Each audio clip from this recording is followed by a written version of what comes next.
LI News Radio presents the Long Island Leader Series with Matt Goldapper.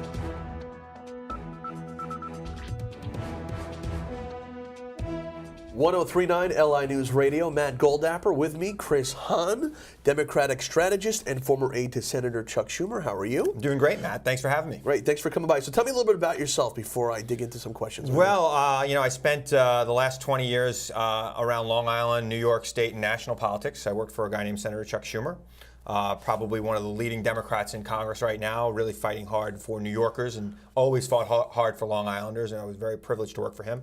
I was the Chief Deputy County Executive for Tom Swazi in Nassau County. But I've been active in local politics since I was 16 years old. I worked at the Democratic National Convention at the tender age of 19 in 1992.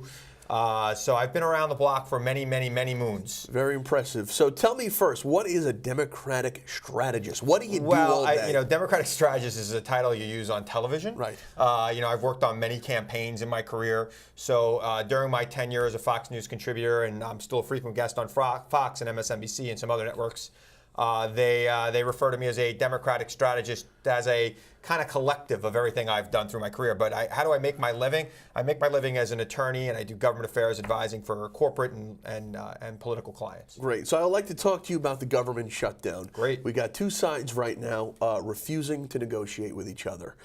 Where do you go from there? Well, no. I think that's an oversimplification of what's going on. Okay. There was a budget passed in March. Mm-hmm. The Democrats in the Senate passed a budget based on the House's budget. The House passed the budget first, which is what happens with budgets. The Senate then took up the House budget, sent them back their exact number for the budget, and then asked for the House to appoint conferees to work out the differences between the two bills. The House absolutely refused to do that. Over the summer, John Boehner said, we're going to come to an agreement. The Senate moved on the budget numbers. But then he couldn't get his caucus wrangled in. Right. So it's not like there's two sides not willing to talk. What the president has said, and I believe it's a poor use of political terms for him to say, I will not negotiate. Because he's been negotiating for 7 months. What he should say is, look, the House has got to just pass a temporary CR, open the government, and then we'll work out the differences between the budgets. And that's what really needs to happen right now. And I think what's going to happen in the next week or so is you're going to see that. You're going to see a 6-week temporary continuing resolution, which will fund the government, a 6-week lifting of the debt ceiling, which will avoid a default, and then you'll see them come together and have an actual conference committee work out the deals. Obamacare will still be part of whatever package comes out of it. The Republicans have lost on this issue. Right. You've seen in Paul Ryan's article yesterday in the column in the Wall Street Journal, he didn't even mention Obamacare as something that would be on the table. But what he did mention was everything the president and Boehner had been talking about 2 years ago and what was supposed to be the, quote, grand bargain. So I think you're going to see some changes. Now, locally, how this affects us locally is, well, one, it's made a rock star out of Pete King. Right, absolutely. Because Pete King's been one of the only sensible people in the Republican Party. Right. He's been the most moderate. He's been fantastic, and this is not the first time Pete King has done this. He was in the 90s when they were trying to impeach Bill Clinton for ridiculous reasons. Pete King was the first Republican to stand up and say, I am not voting to impeach Bill Clinton. And he was reasonable and he was rational, and his career has flourished since. Pete King lives in a district that, but for Pete King representing it, probably would be a Democratic seat at this point. But people love Pete King. I love Pete King. I'm as partisan a Democrat as they come, but I love him. And I think that what's going on right now is you're seeing his profile lifted nationally, and locally it's going to do nothing but help him. But there are some major races going on in Nassau and Suffolk County this year, and if this government shutdown continues, Long Islanders are not going to blame both sides. Long Islanders know that Republicans want less government, and Democrats tend to think government can solve some problems usefully. You're going to blame the people who hate government more than the people who kind of want to use government as a tool. And that's going to impact, it could impact the Nassau County executives race, where a small impact of just 1% could really move the needle in that race. And at the end of this whole government shutdown, who do you think is going to come out looking like the winner? Now, not necessarily is the winner, but the public perception. No, there's no winners in this. No. There's only losers. Right. And the losers are going to be the Republicans in the House of Representatives and guys like Ted Cruz. Okay. Ted Cruz is a demagogue. Ted Cruz reminds me of Joe McCarthy. And Joe McCarthy, I think, got taken out in a straitjacket out of the Senate. And I think that we're going to see, I don't know that Ted Cruz is quite as loony. I think Ted Cruz understands what he's doing, and he's playing to a small base. It's an ever-shrinking base of the Republican Party. And I think Ted Cruz knows that Texas is becoming more and more blue. And by the time he runs for re-election in 2018, it might be blue.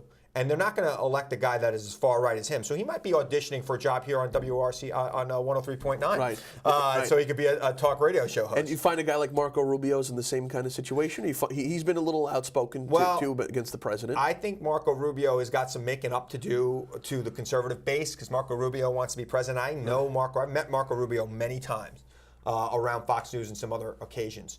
Marco Rubio is a very shrewd politician. He goes like this, puts his finger to the wind and sees what's going on. So when he stepped out on immigration reform about 6 or 7 months ago, he got smacked back by some people on the far right who he needs to get elected to win a Republican primary for president in 2016.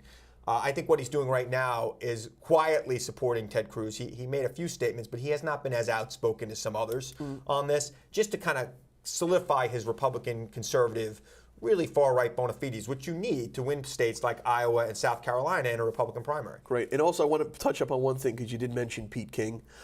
He announced that he'd be running for president. Do you think that's a serious bid for the presidency, or do you think it's to raise his profile? I know he's, a lot of people are speaking highly of him. I know Hillary Clinton speaks highly of him. What do you think? I speak highly of him. I think the Republicans could do a lot worse than Pete King as their standard bearer in 2016. I think Pete King is going to appeal to moderates.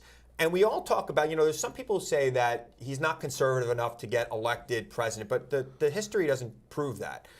Republicans have nominated moderates ever since George Herbert Walker Bush. I mean, the last true conservative they nominated was Reagan, but if you look at Reagan's record today, Reagan wouldn't even be a Republican. The Tea Party would reject Reagan.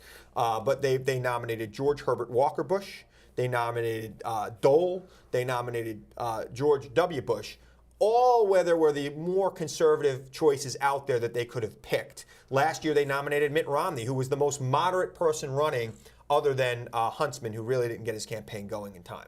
So I think that the Republicans will nominate a moderate. The question Pete King's got to answer, though, is can he raise the money necessary to run a real campaign? Pete King has never shown that he's been able to raise more than what you need to run for the House. Now, if Pete King files in January with $15-20 million in the bank, look out for Pete King. Right, Pete King's a real guy. And what about Governor of Jersey, Chris Christie? You think there's any possibilities with him? Or I have said time and time again, the Republican I fear most in challenging Hillary Clinton is Chris Christie.